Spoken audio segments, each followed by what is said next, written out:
Before using the rope, make sure that students have their hands through the wrist straps of their poles. When they walk over to the rope, they'll try to get close to the rope, and both skis pointing uphill. Then the poles can hang by the wrist straps, and they'll put their hands around the rope and very slowly squeeze to take off. Once they get up a short ways, they'll let go of the rope and step the skis across the hill, and then they can use their poles to get set up in their good athletic stance. The first time down the hill, they'll just focus on skiing in their athletic position and making a wedge that they already know how to do.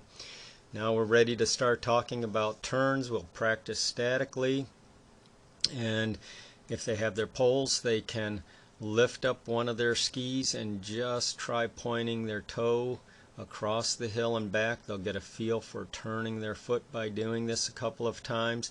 They'll do it with each ski. If they don't happen to have their poles, they can just stand on one ski and with the foot on the ground try turning and pointing their toes. Now we're ready to try to do it in motion, and we'll have them start in their good athletic stance, get some speed going, so we'll have them count 1, 2, 3 of speed before we even think about making a turn. With our athletic stance, 1, 2, 3, now we have some speed. Very slightly point both toes across the hill, then we let everything run downhill. 1, 2, 3, point both toes across in the other direction, and then let everything run downhill.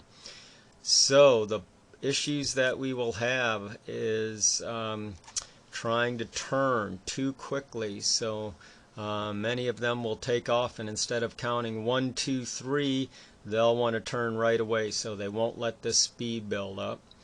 Or when they do start to turn, they'll want to turn their feet. Instead of just a little bit, they'll keep turning until they're pointing across the hill with the skis, which will make the next turn very hard. Or they'll go from one turn and immediately want to turn their skis in the other direction rather than letting everything flow down the hill. Any of these three issues will usually end up having them start to turn their shoulders and their hips rather than just using their feet to turn their skis.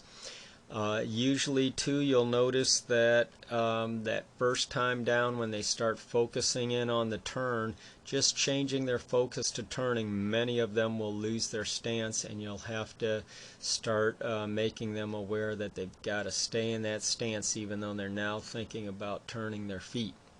So again, it's really key to keep everything straight running, build that speed. Count out 1, 2, 3, slight turn, 1, 2, 3, slight turn, and that will set them up to build the momentum and then keep the momentum moving them into the new turn after that very slight first turn. It's also important that we don't try to turn on a hill that's very flat and very slow, because there's so little friction when there's so much friction when we're going that slow that it's hard to turn the feet, and they'll end up using their shoulders and their hips. If we're just trying to use the shape of the ski, we're going so slow that the forces are very low and we never really feel any kind of connection or response from the ski. So we want to pick a hill that's steeper, and we want to be going with more speed rather than trying to do it on a flat hill that's very slow and turning just to a stop. We want to just have a very minimum turn so that we build momentum and keep the momentum rolling down the hill. The other way that we can have them work on it is to just, instead of pointing the toes, we'll have them just try to push on one toe and the other. As they're doing this, it feels like they're kneeling down, and it's really their ankle that's bending. So when we're statically practicing with them, they'll feel like they're pushing on their toe, and it's really the ankle that's bending. The thing you'll have to watch out for is many of them will just try to take the knee inside rather than bending forward. They'll bend to the side with it, or they'll actually try to take their hip and they'll move their hip to the outside, which will flatten out the ski. They can try this with both of their skis, and then they're ready to put it into action. When they start off again, it's the very same critical starting elements that must be there: the athletic stance, and let the speed build up. But this time, instead of pointing the toes, they're just going to push on their right toe, make a little turn in this instant, and then let everything move back downhill. let some speed build up again, and push on the left toe. So just like the last time, it's straight, slight turn, straight, slight turn, but this time they're pushing on one toe then the other. After they have a feel for that, we're ready to start linking things up. They can head down the hill again. Athletic stance is always the key, building that speed. And whether they point their toes or they push on one toe and the other toe, we're just trying to get them successfully making some turns. Sometimes neither approach will work there, and so they might have to combine them. So as they push on their toe, they can think about turning it, and that will generate success. Or sometimes that doesn't work, but just changing the order. So now instead of pushing and turning, they can think turn both toes and then push on the toe. So you're just trying to find what will connect and what will successfully get them start to make some turns. By just changing their tempo, a lot of times we can create success if we still haven't gotten it. So again, starting in that good athletic stance with speed and that small wedge, we let that speed build up. And this time we'll make much smaller turns with just a really quick push, push, push. It's almost like a jab.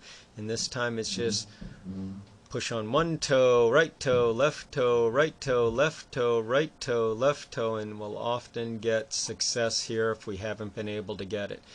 Usually if we're still having problems at this point, it's really because we haven't caught something and they've lost their athletic stance and are leaning back somehow, or they're just going too slow. Sometimes they just have too large of a wedge.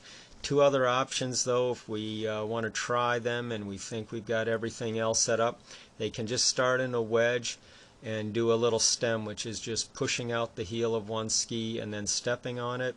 Or if they start in their wedge and they're moving down the hill, if they push their left little toe down to go left, and then try pushing down on their right little toe to go right. For some people that will work. Our key here is to try to get them in a good stance and finding a way to make the skis turn. Once we have them at a point where they're able to find a good stance and come down the hill making some turns, what we'll want to do is, after linking the turns, whether they're pointing feet or pushing on toes, whatever they're doing, whatever combinations, we want to try to have them work on turning the skis far enough so that they can come to a stop rather than making a wedge at the bottom. What that looks like with our students, real students who are fairly new to skiing, here they are. If they're in their good athletic stance and they have some speed going with a small wedge, oftentimes they'll start to almost go parallel with us very early in the first couple of runs, and that's because we've set them up with focusing on that athletic position and really having the speed in that small wedge. And if they're pointing the toes or pushing from toe to toe, they will start to get very good at starting to link up their turns and sometime going parallel right from the very first couple of runs. Let's just take a look at another realistic image of a student here who is in a pretty good position, narrow wedge with speed, got a fairly athletic stance, and for the most part we can see that there were already a few instances here where the skis were starting to come parallel very early on just their first couple of runs here. There we can see things go parallel.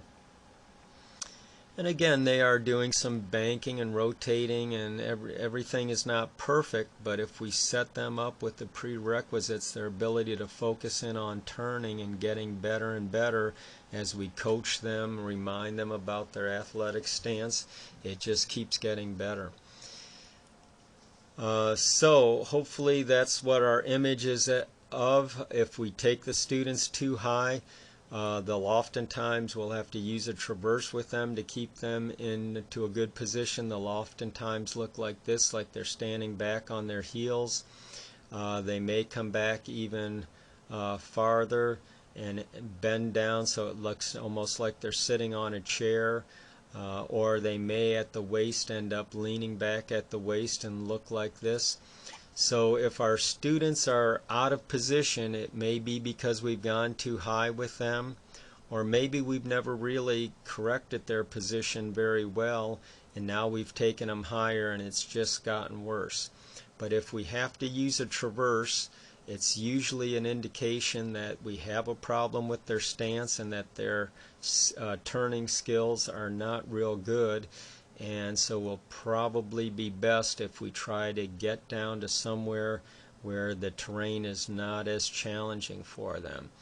The traverse is really the defensive alternative to having a good athletic stance with the ability to turn our feet minimally and feel comfortable sliding down the hill and feeling like we can control our speed by just turning as much as we need to turn. The other thing that happens with the traverse is that we'll notice that people will start to turn their shoulders and lean inside the turn if they're starting off in a traverse and trying to do the top part of the turn first, because their momentum's going across the hill and then they have to try to get those skis to start moving downhill, and a lot of times they'll do that by rotating their shoulders and leaning into the turn. We can really see strong rotation in many cases where they just start right off turning the shoulders and the hips, and then they'll start leaning inside the turn as they're going through the turn.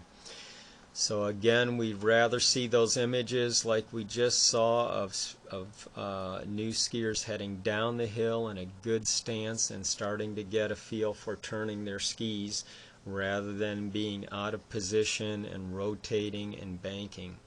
So let's try to use that as a goal and an image for our first lesson. We're trying to teach downhill skiing, minimal turning, so they're comfortable with the momentum and the flow down the hill, rather than skiing across the hill in traverses and trying to make turns. When we're going to wrap up our lesson, it's very important we review what we did. We give them a plan of where to ski, because oftentimes they'll take off with a parent or a friend, they'll go too high, then they'll start leaning back, and everything will start to get very hard for them to ski once they lose their good skiing position. So we'll tell them gradually go up to the next lift tower, work your way up there, try to be able to make 10 turns down, and then you'll slowly start working your way to the next turn. So they'll do whatever they want to do, but at least you've given them the plan for success, and especially the parents if they're right there. If it's a kid, make sure they know how to take their skis off if they fall and can't get up, how to make sure the skis are across the hill. If you haven't talked about resetting the heels, if the toe releases, oftentimes they won't know how to do that. Let them know where the restroom cafeteria is at in a private lesson, and always end the lesson telling them to make sure that they can ski in control so they can stop or turn, so they're not just racing up the hill and going fast, but they've got to realize that it's their responsibility not to run into anybody. If it's a private lesson, you can invite them back if you're at Pine Knob, and you can schedule the lesson right away on your phone with them. So let's make sure that we set them up for a nice successful stance and some good skiing skills downhill at the end of these first beginner lessons, so that they're ready to start to become good solid skiers, and we can work at the intermediate and advanced levels.